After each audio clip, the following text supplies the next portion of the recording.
Welcome to your favourite podcast. Hello and welcome back to the Copper Connection podcast, the podcast for everyone in building services engineering who cares about doing the job right, safely and professionally. As always, I'm your host Chris Bailey, and today is episode 9 where we're looking at access equipment and manual handling of loads.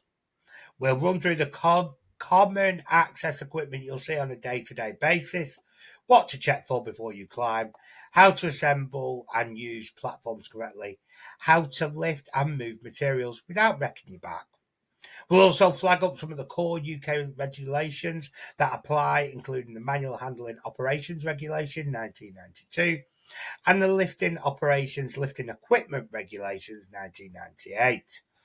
Let's get you and your team working safer, smarter and within the rules.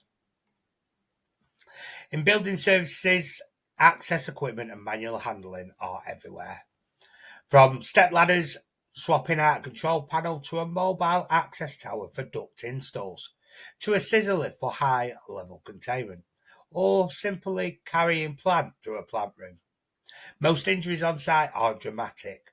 They're slips, trips, strains or falls from low heights. Today we'll focus on selection, pre-use checks, safe setup and lifting techniques. The basics that prevent most incidents. Access equipment is any kit that helps you work at height or reach a workface safely.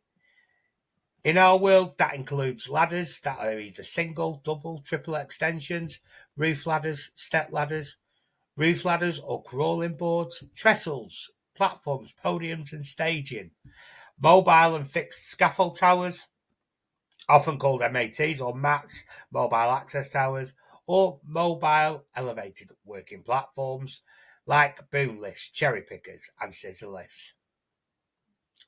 Before you touch any of it, ask yourself, what is the task and do you really need to leave the ground? How long will you be up there for? What type is appropriate? For example, a step ladder for a quick light task versus a tower or mobile elevated platform for sustained work. What are the loads or tools you'll be carrying? What are the consequences if someone falls? And how will you prevent it? What's the condition of the equipment? Wear and tear? Are the missing parts? Is it fit for purpose? How frequently will you access this spot? Is the equipment fit for purpose and properly inspected? Consistency is step 0. You must be trained and familiar with each piece of access equipment, and not just how to get up it, but how to inspect it, assemble it, and work from it safely. Every time you use equipment, conduct a pre-use check. And towers and scaffolds and platforms, look for the visible tag system that indicates when it was last inspected and whether it is safe to use. Remember, no tag, no climb. So quick reminders, ladders, we must set them on a firm, level ground. We have to use the correct class and angle. Secured or tied and suitable for the task you're going to complete. Platforms and towers, assembly and use per the manufacturer's instructions, and mobile elevated platforms only used within your training and equipment limits. So ladders come in various forms. We have single, fixed length, we have extension ladders which can be double or triple for the reach, roof ladders for accessing pitched roofs, and step ladders when you need a small elevation and a platform. So there's 3 ladder classes. Class 1 is industrial, up to 175 kilograms. We have Class 2 or EN130, which is commercial, up to 150 kilograms. This is common for tasks like painting and light installations. And then Class 3 for domestic, up to 125 kilograms, and these are not for use on work sites. So a pre-use ladder check, what should we look for? Is there any damage or missing parts? Is there any loose bolts or loose joints? Is there faulty welding or cracks on the ladders? Are hooking and lock systems working smoothly? Are rungs and grips clean? free from mud, grease, or anything that could cause you to slip. If they are, that's when you know it's safe to use. When erecting a ladder, we need to make sure, as I said before, on a firm level ground. We have to set it at a 75-degree angle. Or the way I always remember this is for every 4 up, you come out 1. So if we go up 4 metres, we come out 1 metre. That gives us a correct angle. If we're working on scaffolding, we need to ensure that to extend the ladder at least 1 metre or around about 5 rungs above the landing platform. Check above, below and around for hazards. Overhead power lines, doorways, vehicle roofs, and we need to secure the area. Remember, ladders are for short durations, light duty tasks. If you're up there longer or carrying heavy tools and materials, choose something safer. Mobile access towers or mats are particularly aluminium systems built by slotted sections together, but only as part of the manufacturing instructions or recognised method. So for instance, 3T or advanced guardrail system. Use the correct components, fit guardrails, toeboards, and make sure the base is on a firm level ground. We need to ensure to lock the casters before use and never ever move a tower with people or unsecured materials on the platform. So platforms, podiums and trestles are great for low level, longer duration tasks where a ladder would be too risky. We've got to position on a firm level surface and where required use guardrails, podium steps or gates. Watch out for overreaching. If you can't reach comfortably, please reposition. Then we have staging. This creates a working platform using boards bolted across 2 ladders. Treat it as a system. Get the right components, assemble as specified, and ensure it's on a stable base. Scaffolding and mobile scaffolds must be erected and modified by competent persons only. Tag the scaffold with inspection dates and status. Re-inspect after any significant weather or changes within the build. So then we have our mobile elevation platforms. Can be ideal for safe, efficient working at height. So we have boom lifts or cherry pickers, are articulated or telescopic arms for outreach for the work. And then we have a scissor lift, which is a vertical lift for straight up and down access. Some golden rules I've always gone by: only trade operatives follow the site's mobile platform. Familiarisation of the requirements is needed. Respect safe working loads and platform capacity. This could be people, tools and materials, all combined. Wear the appropriate PPE. If required by company policy and risk assessment, use a restraint lanyard, especially in the boom type lifts, to prevent ejection. Check ground conditions. Are there any voids, surfaces, gradients? Are there overhead obstructions? And is the weather suitable to work in? Stay within the rated wind limits, never override the safety system, and always keep the gates closed.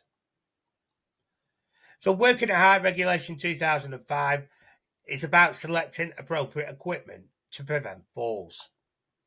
PUWER 1998, suitable, well-maintained equipment and trained to use. And LOLA 1998 applies to the lifting operation and the mobile elevated platforms as lifting equipment, including through examination. So now let's take a look at manual handling. Manual handling injuries remain a top reason for time off in construction, especially with back strains. The key is planning, reduce the risk, and using mechanical aids where necessary. The core legislations, Manual Handling Operations 1992, or MEWPs, MHOR, requires employers to avoid hazardous manual handling where reasonably practical. access unavoidable handling and reduce the risk of injury. Lifting Operations and Lifting Equipment Regulations 1998, or LOLA, covers the lifting equipment operations planned by a competent person, safe systems of work, and again needs to be completed through examinations.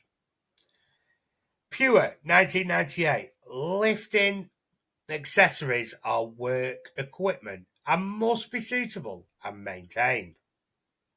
As everything we do in construction, the Management of Health and Safety at Work Regulation 1999 requires risk assessments and arrangements for safe work. So a bit of practical advice: if the load is too heavy or awkward or unstable, use a mechanical aid.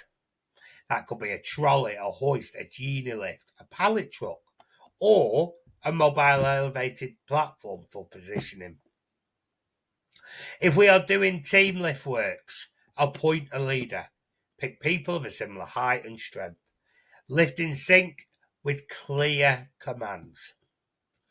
So the safe technique: think about your lift. Is the route clear? Is the destination ready? Are grips secure? Feet should be shoulder width apart, 1 foot slightly forward to give you a stable base. Keep the load close to your body. Maintain natural curves of the spine. Bend at the hip and knees. Avoid twisting or side bending. Move your feet instead.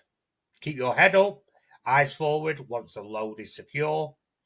Put it down, then adjust. Don't fiddle mid-carry. About safe lifting weights.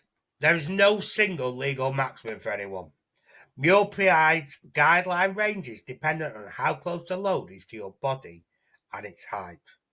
But these are not entitlements. They are starting points for risk assessments.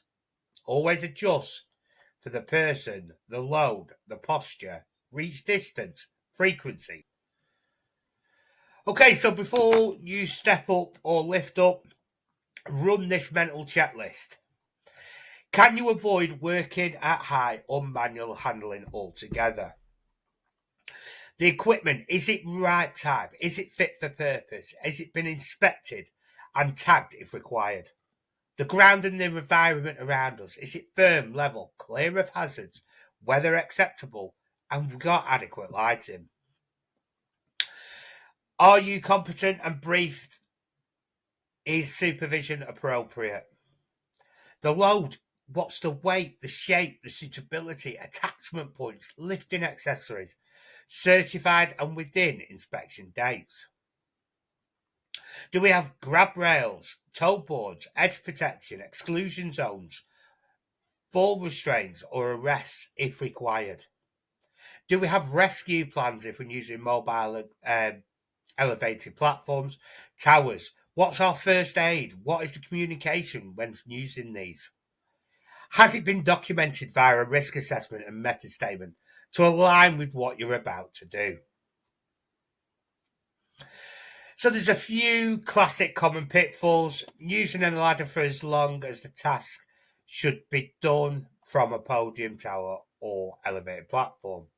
Overreaching on ladders or podiums rather than repositioning. Unsecure ladders or uneven surfaces. Towers moved with people or loose materials on board.